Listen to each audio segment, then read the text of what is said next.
Après la tenue de la 7e session ordinaire dite budgétaire de l'Assemblée nationale, clôturée le 23 décembre dernier, Yves Fortuné Mundele Ngolo Urosia n'a pas attendu longtemps pour répondre à son devoir de redevabilité. Ce 28 décembre, le député du PCT était face à ses mandants, venus de tous les 58 villages du district et des 5 quartiers d'Ongoni.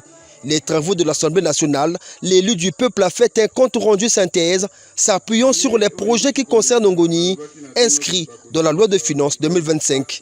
Je suis venu leur partager tout ce que le gouvernement a retenu pour la localité d'Ongoni.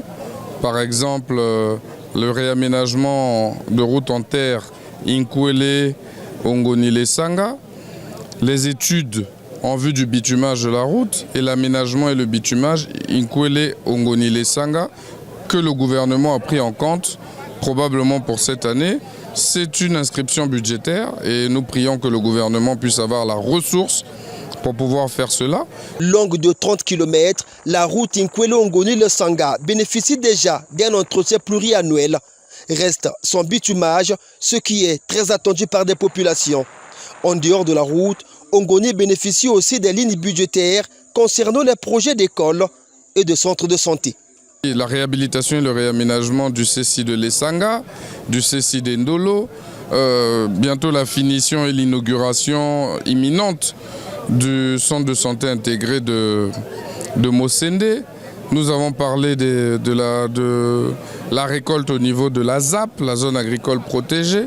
Nous avons partagé également l'inscription au budget de l'État de la réhabilitation du collège d'Ongoni qui est totalement vétuste, du lycée agricole, technique et agricole d'Ongoni qui est totalement vétuste.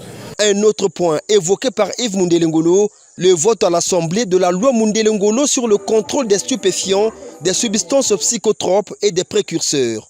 La loi Mundele Ngolo, comme vous dites, n'est pas encore totalement promulguée. Il nous reste l'étape du Sénat.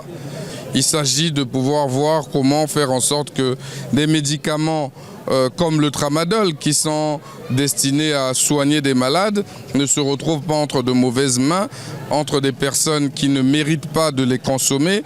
Lorsqu'on associe certains médicaments avec certaines drogues ou certains alcools, ça fait le phénomène des bébés noirs où nous avons des enfants qui sont capables de découper des gens avec des machettes sans état d'âme. Toutes ces substances-là méritent d'être encadrées par le gouvernement et c'est l'objet de cette proposition de loi. L'exposé du député a donné lieu aux interventions de l'auditoire. Des populations qui sont sorties satisfaites du travail de leur mandataire à l'hémicycle de l'Assemblée nationale.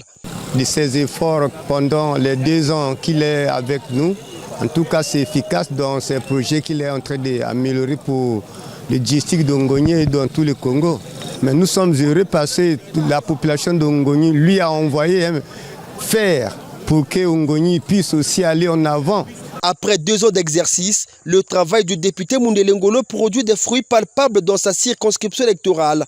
Ses plaidoyers auprès du gouvernement sont aujourd'hui des grands apports pour le bien-être du district.